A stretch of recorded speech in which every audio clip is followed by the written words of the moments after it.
Welcome back. Too far away. Welcome back. Well, did I say welcome back already? Let's jump straight into it. Another breakdown, session 2, the art of mixing. Let's do this. Here we go.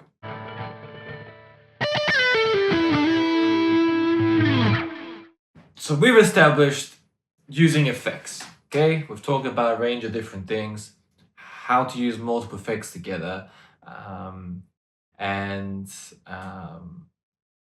yeah. What I want to look at this one here is how do you know sort of which effects to use when? You have a range of different effects, right? You have the reverbs, the delays, the shimmers, the noise. You have a bunch of different things. You have several things on the pads that you can change and work with. So there's a bunch of different things that is quite powerful what you can do. So that being said, how do you sort of know what to use when? Short answer, keep it simple, just practice. Just practice. And then you'll start picking up, similarities. The long answer is thinking about the characteristics of the song that you're playing. Sorry. What do I mean by that? Let me play this and then see what you pick up, okay? When you're listening, see what you pick up in terms of the musical aspects of it.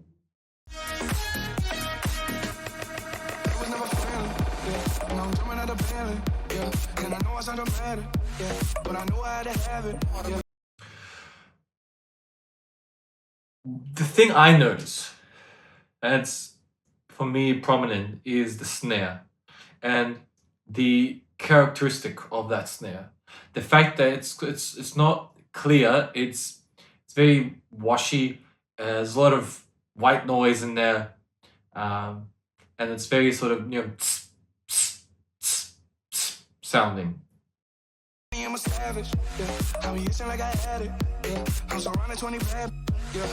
And it takes up quite a lot. It almost has a bit of a gate on it, and it takes up quite a bit of space. You have the vocals, obviously, and you have a lot of other stuff happening, but that takes up a good amount of space.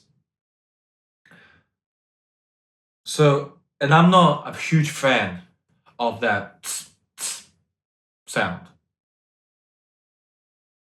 I'm working around that. I'm working with it to create something a little more substantial there. So what we're doing is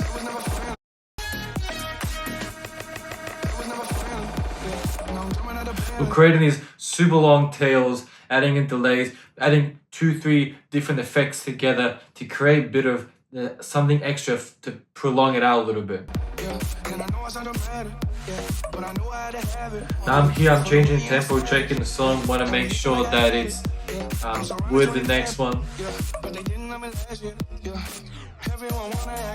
And this is where we're creating, our own expression in the mix. We're telling a story in the mix. So we're working with one aspect of the song, but we're creating a story. We're adding different effects. We're having a bit of fun with the fader. And we're just adding a bit of our own flair to things as we're going. DJing at the heart can be boring. That's why there's so many lights and so many different distractions, because unless you're actually mixing, there's nothing to do if you're just going from one song to the next. You just stand there. And I mean, I know it's happened in the past and not much anymore, but just pressing random buttons or just sort of, hovering over them or whatever was being done, let's just not do that. you know, if instead of just standing there, maybe look into, okay, what's happening there, what can I use, and start with that, and okay, and just work with it simple, and say, okay, let me try this effect or that effect, and slowly build from there. So instead of just standing there, you can actually incorporate something extra, so audience can look at you. They don't have to look at the screen. They don't have to look at every other distraction. They can watch you, and see, and enjoy the experience of the mix. And that's what we're doing. There's nothing else happening here. We have a couple guitars. That's it. There's a wall behind us, and we're enjoying the mix.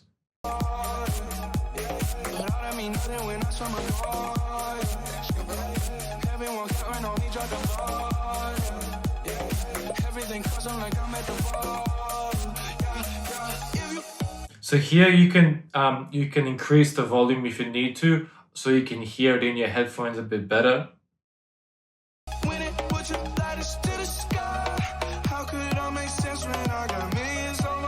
And the reason I'm checking here the cue point, I want to hear and make sure that do we have this white noise wash that I've selected for this song? Is it that sound that I'm looking for? Because there's a reason why I want that.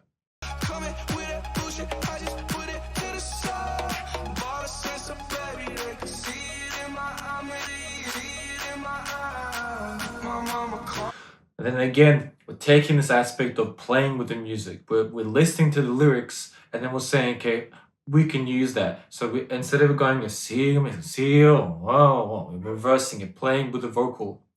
Okay. Now, the fantastic thing about manually beat matching is then you have control over the rotation, so then you can manipulate it, and you can manipulate the pitch, which is fantastic. If you sync it in, you can't do that. So that's why it's fantastic. When you unlock it and you're free, then you can really add a nice pitch variation, which I think is fantastic, because it's almost like a vibrato onto the vocal, and adds tension to what's happening. And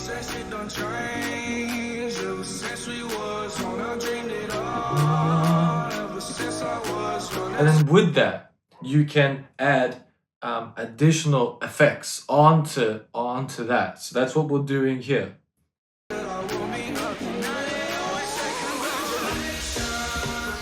Because for me it's quite dry, so then I'm marking out. Let's add that.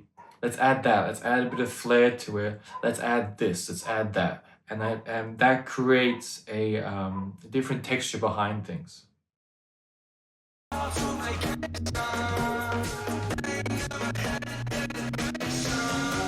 Okay, and now we're emphasizing the lyrics of those words. Okay, so we're using the trans effect, like we mentioned in the previous breakdown, and we're cutting it up. So we're emphasizing that, Daddy never had a da da da da da. We're playing with the music. We're doing it creatively. We're doing it musically.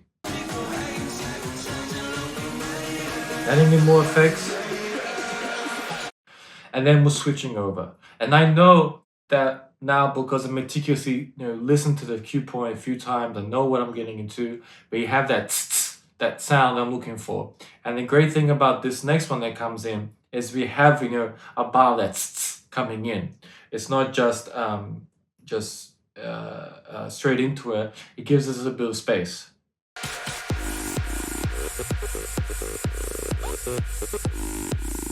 Then we have this sound now prolonged through coming. So for something that I'm not a huge fan of, we can manipulate it and we can work with it. We can find a way to work with it and for it to become our friend. And that way you're working with the texture of the music. Okay, so you have one, then you're saying, okay, which elements can I use? How can I perhaps elevate them, work with them, or make them better, or perhaps reduce something that I don't really like in that. So these are things you can think about, and then you can decide, okay, which effect I want to use here. If I'm trying to manipulate with the vocal, okay, maybe I can use this. If I want to add, perhaps the vocals a bit dry, and add a bit of reverb onto certain parts. Using the effects, using things to complement or take away things, rather than just randomly using things just for the hell of it.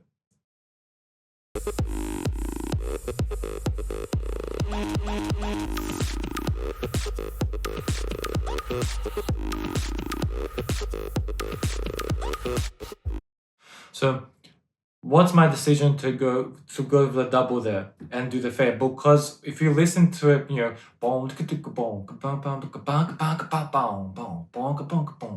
thinking, okay, if I made this song, what would I do different?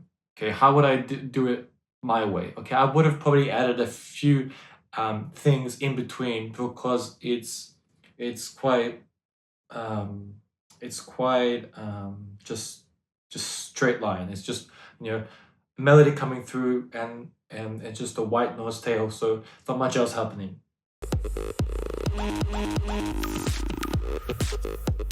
So this is something that comes from a more pop production structure. Every 4 bars or so you have something that is coming in or out, and you're also allowing something just before then that will let people know that the thing that it's coming. It doesn't have to be every 4 bars, but every so often you're allowing something, you're letting the audience know that something's about to happen, something, the change is happening, and then you add in the snares, you take away the hi-hats, etc. And that's another perspective you can take on when you're choosing the effects. Perhaps there's a snare being taken out, or perhaps there's a hi-hat coming in. Okay, how can we work with that hi-hat? Okay, maybe we can add in some noise to accentuate every second hi-hat or snare that comes in. Maybe the hi-hat isn't a great example, but the snare, every second snare, we can add a bit of white noise in there to make it something different, or we can add in a bit of delay, maybe like an 8th note delay to complement, in particular if the hi-hats are quite fast, just to add a bit of flair. And the one thing that the effects do well is they really expand the stereo image. So which it doesn't just go in like straight. It really goes side to side, particularly when you're doing the delays, which complements the recording very well and adds a bit of the ear candy around the stereo image.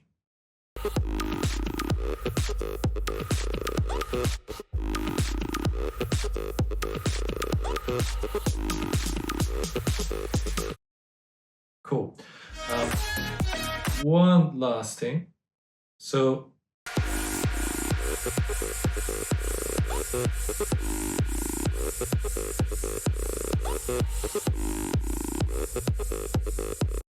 you want to transition into the next piece musically with the rhythm. So it's not just switch and then straight into it, the next one. You want to groove with that transition a little bit, just so you're having fun with it as well. Yes, you want to be quick and move to the next song, but you also want to have enjoyment and enjoy that transition. And if that's 4, 8 bars, or, whatever, at least enjoy that moment that you have free, that you have that time where you can just enjoy, and then start switching over and work with the next one. There you go. Let me stop here. So those are some ideas that you can take when approaching which effects to use when. Again, it's coming down to listening to the texture, the tone of the music, and then that way you can create it's a scene, if you will. Imagine you're directing that movie, and this is a scene where they're driving up to, I don't know, a petrol station, or they're going to someone's home, and that's the scene, or what else? It could be any type of scene, that you want to create, and then but you want to make sure that scene works well, especially if it has multiple different things happening. You're going from one room to another, but it's one scene. you know and then you have a bit of texture here, a bit of texture there, but you want to make it, you want to make it one color. You don't want to have, brown, pink, orange, and have a big mess of different colors. You want to have that scene be one continuous sort of mood to develop that scene. And that's what we're doing here. So in this moment, we're in that sort of texture. Okay, we're in that sort of white noise. There's the snares. There's some interesting sort of percussion happening. The vocal, and let's work with that. Let's work with that and see how I can complement it, or extend things, and create our own sort of textures, that we feel might be missing in the song. Okay, fantastic. Thank you so much for joining me, and I'll catch you on the next one. Yeah, let me know how you're going with these ones, and if you try any of these, and if you got any questions, just let me know, and I'll sort of do my best to sort of give you my thoughts on that, and see how it goes. All right, I'll see you soon.